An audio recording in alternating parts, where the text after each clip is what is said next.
well with it.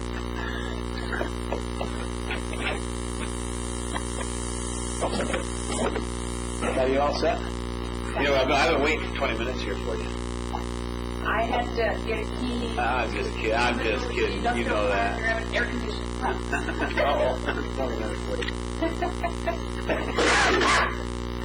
All right. So you good to go then?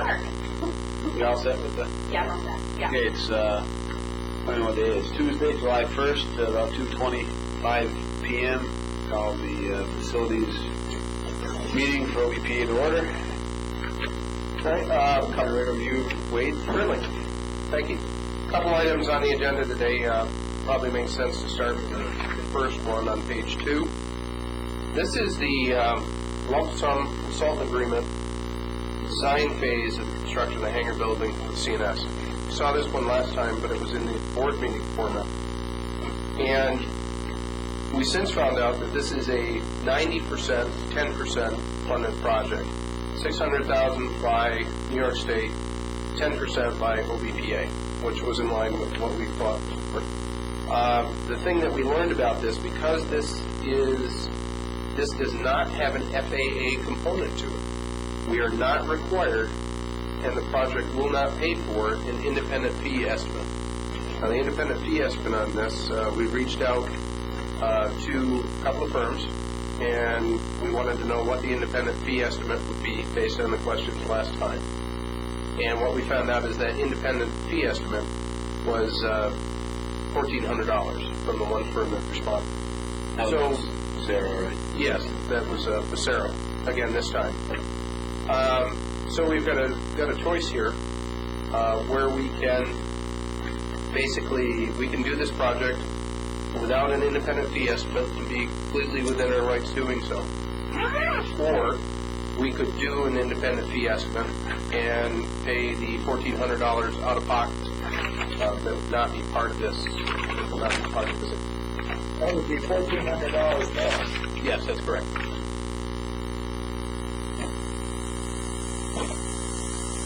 So I wanted to bring this one back up to the facility committee meeting and then the full board.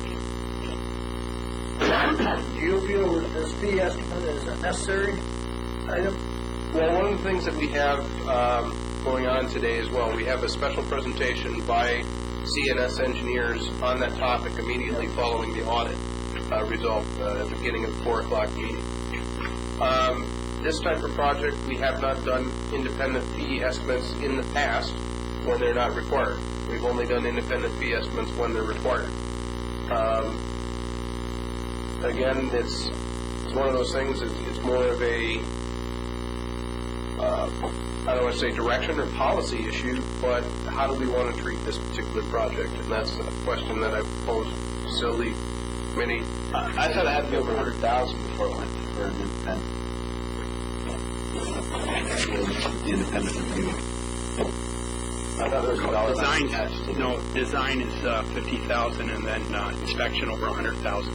So you're right. Inspection, you're right. It's 100,000, but design is 50. Yeah, because the last time we had on the same document over $50,000 requires an independent fee estimate, which is true for any other FAA project, but is not true in this case. It is necessary. Why spend money?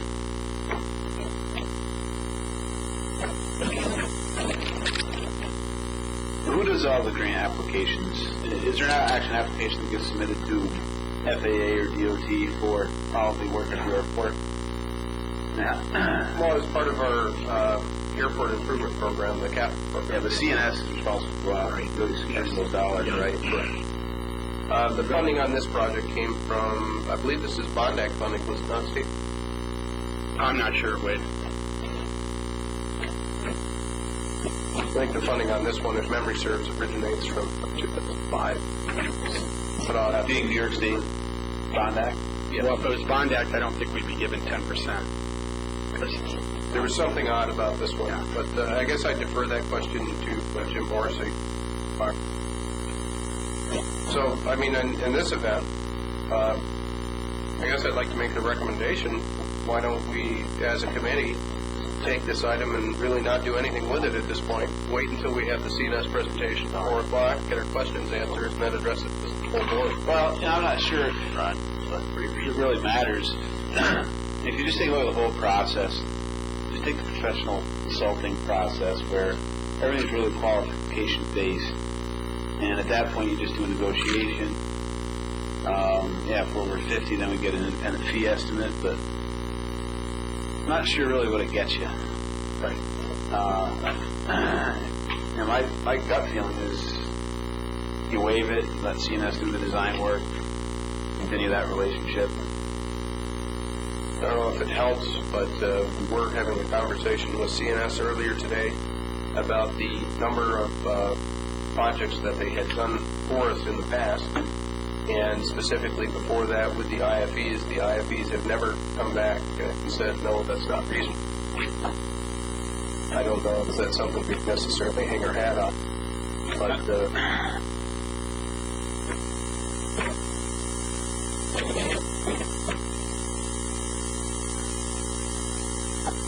The 600,000, that's for, we're targeting that for the transient hangar. Yes. And that's the estimated construction cost. Well, plus you kick in our percentage, what Plus our is it, 66? Yeah, but So the whole thing is 60. But even if you're using the 10% rule for design, I mean, they're right there. Right.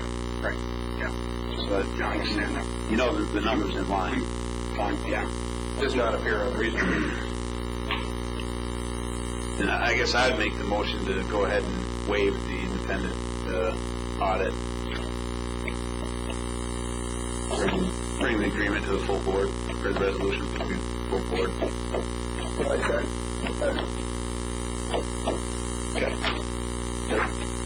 Why spend that money we don't need to? Agree. If it's 100,000, I might have a different opinion. It's not. All right, second item is a contract with OPTEC. This deals with the hangar demolition project. It's over on page 25 packet. Proposals were solicited for this project. 6 bids were received. They were opened back on June 3rd. You can see the bid results there.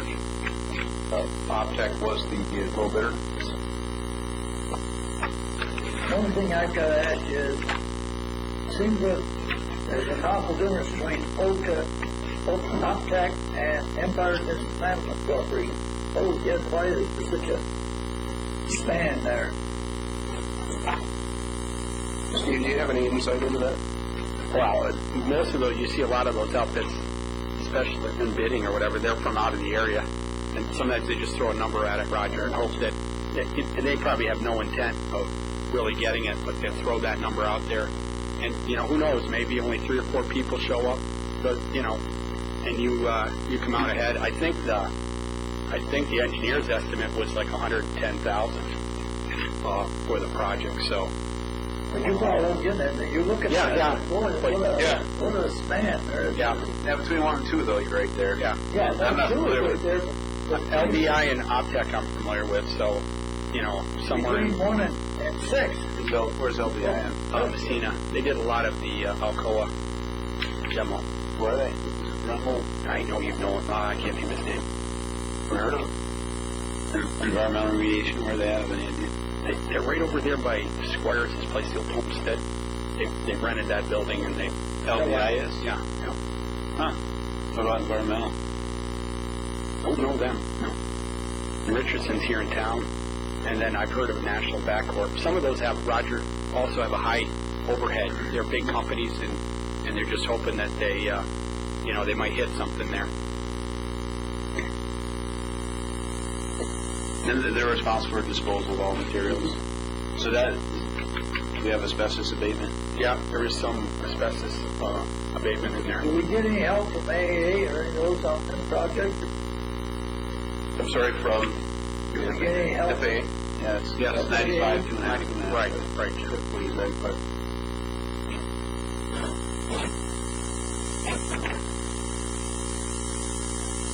If the committee is agreeable, we'll forward that for full board. Is the asbestos abatement monitoring in that number? Is that Yes, on their part. Yeah, all the testing and all of that. There's not a lot in there, Jim, but what it is, it's tough to separate that out from the construction. Yeah. So it may go under a construction type of thing where you've got that monitoring all around. Yeah. Or they might just individually pick those spots and go at it. I really haven't looked at how they propose to do that. Yeah, I don't have a problem. Contact, I think they'll do a decent job. So we'll move that. Yep. Take that for the board. Item 2 is on hold for a month. I've got some more work to do with DOT there, so that's just disregard. Which brings us to item 3, which is the biennial bridge inspection. Steve, do you want to speak to that? We solicited proposals from engineering firms and basically have got down to Greenman Peterson and Majeski. And I think Majeski's kind of cooled on us. I tweaked them a couple times and they never sent a proposal for that. Really? Yeah. So I don't know whether. Well, Green and Peterson's got the biennial Yeah. done, right? They're more familiar with things, but what's happened is we've got to meet you'll see in there's a DOT implementation of the federal highway. It's a technical advisory that's on gusset plates. It relates to the Minnesota bridge collapse. There's a whole set of series of things for analysis that we've got to go through because of the construction with the truss section and gusset plates on our bridge. So part of that proposal will cover that special inspection. So that it's probably going to add in 4 or 5 more days. So then you're looking at when we had budgeted that amount, Jim, but not with the idea of the special inspection. But the last Majeski inspection was 88 or 9. I think it was like 88,000 or 90. But with that quote, Green and Peterson said that costs of bridge units, inspection units have gone up because there's been such an emphasis on that, and then energy costs, and then the other issue was they're going to have to spend more time, manpower here for the overhead part of that. And we do this solicitation under a qualification base also? No, we keep it to the firms that know us. What we found in the past is that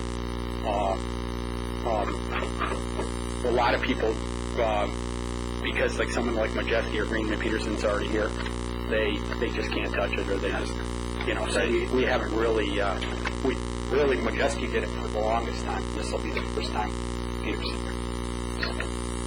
So this is the biennial. This is the one that they're going to do the scour diving on. That. No, they did the scour and diving on last. Yeah, that's probably a 12,000, 15,000 component. So that's every 4 years, I guess. Yes. Yeah. And they told me somewhere in the 18 to 19,000 range was that part of that 110 was the gusset plate. So they're in the same ballpark. Yeah.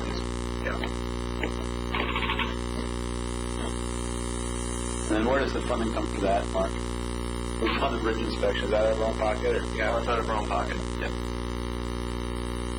Yeah, you were in on some of that conversation. I think the total was 115, maybe. Yeah, it was either included about a $15,000 placeholder, if you will, for special inspection, and I think 90 or 100 for the.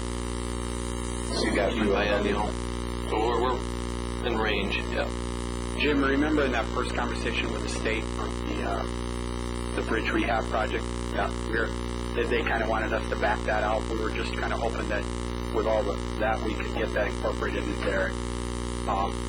They kind of balked at that. Yeah, I remember that. Remember that? You remember that? Yeah. We tried. We asked. So if it's the pleasure of the committee, we'll move it forward. Yeah, so was there, I didn't see a resolution. Yes, right in the back. 31. Page 31.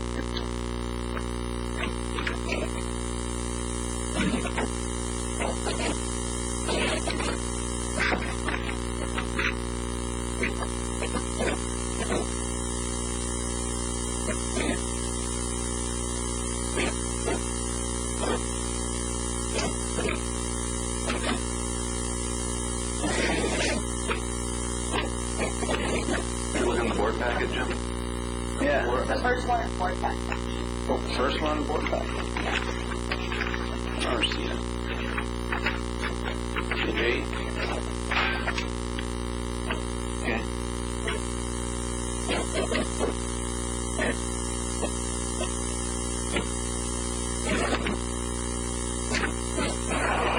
Okay, so we met for the full board then. As far as other such matters, there are two that I wanted to bring to your attention. It's the facility committee. First is the status update on the port master plan, where that is. And again, we have a sheet here distributed to you, but data collection is substantially. There's a couple of things out there that we still owe them and that they are tracking down other sources. They've been in the process of collecting and validating data in addition to what they can find from both public and proprietary databases. They're assembling through interviews and meetings key stakeholders, various profiles, including the bridge, port, airport, CSX North Country operations, the New York and Ogdensburg Railroad, and also the North Country Highway Network. They've been working on a traffic analysis that has been characterizing freight movements by commodity for North Country, and recommendations are being finalized, and they're in the process of editing an interim report, and at some point have that draft form, final form, to share with the committee. So you haven't seen anything from them yet then? You've been we've had a lot of interaction on that. Mostly just, encouraging them along and that. They aren't scheduled to deliver until the second week of August, the two tasks that we're working on right now, So really no actions required. I just want to give everybody a heads up that that's coming. The second item, something that's coming, is the FAA letter of correction, which deals with a recent FAA inspection that occurred on the 11th through the 13th of June. There were 5 items associated with that, just to bring them to your attention.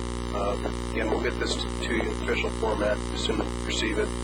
But airport inspection revealed that airport personnel are not complying with procedures contained in the Airport Certification Manual, or the ACMs, concerning airport marketing, maintaining, and to include the airport signage and marketing plan.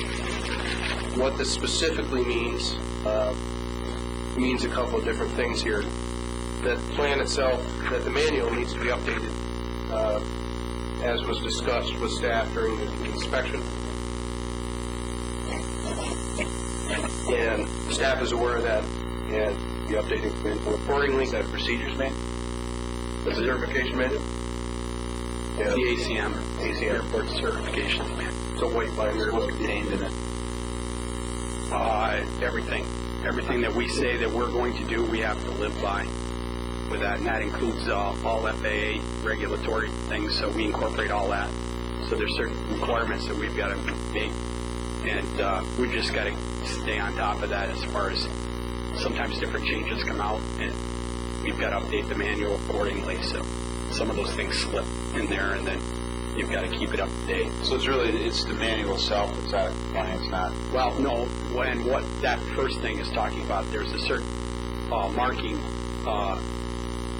requirement that we say we're going to do, and it doesn't correspond to what we have out there. So that's just something that's a part of the letter of correction.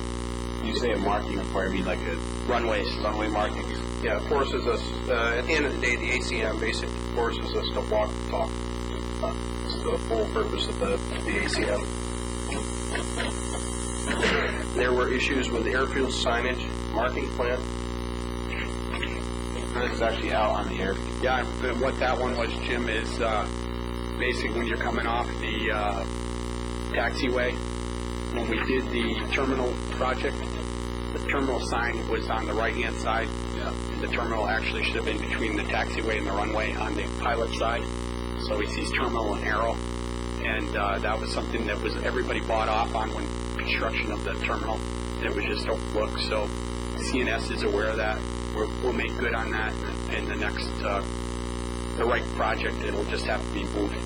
But it's acceptable as it stands now, but it's got to be moved, and they issued a letter to that we'll submit with that. I want to be careful here. There's nothing that want to raise undue public alarm here, especially supporter. It's more markings.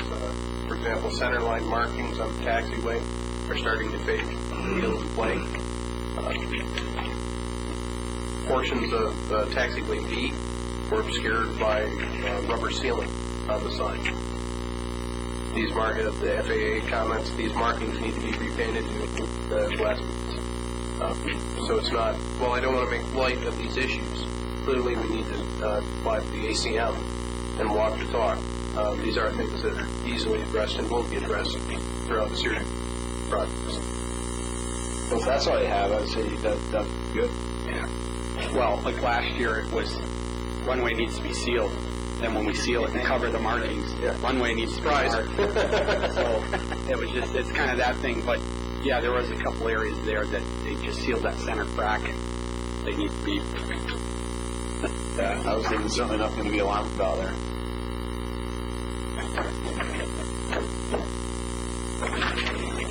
New beacon's up out there. Just tell them the new beacon's up. Yeah. And we're just waiting on National Grid to power the transfer. It's coming along good. A lot smaller than the other one. That basically going to put the OBPA logos on The bat light. right, Batman, the right circle and everything. Protect you branding like that. I told you my son wanted us to do that, didn't I? What's that? Beacon. He wanted the Batman logo put in there. We were driving up 37 one night, and it was, know who did it. it's on.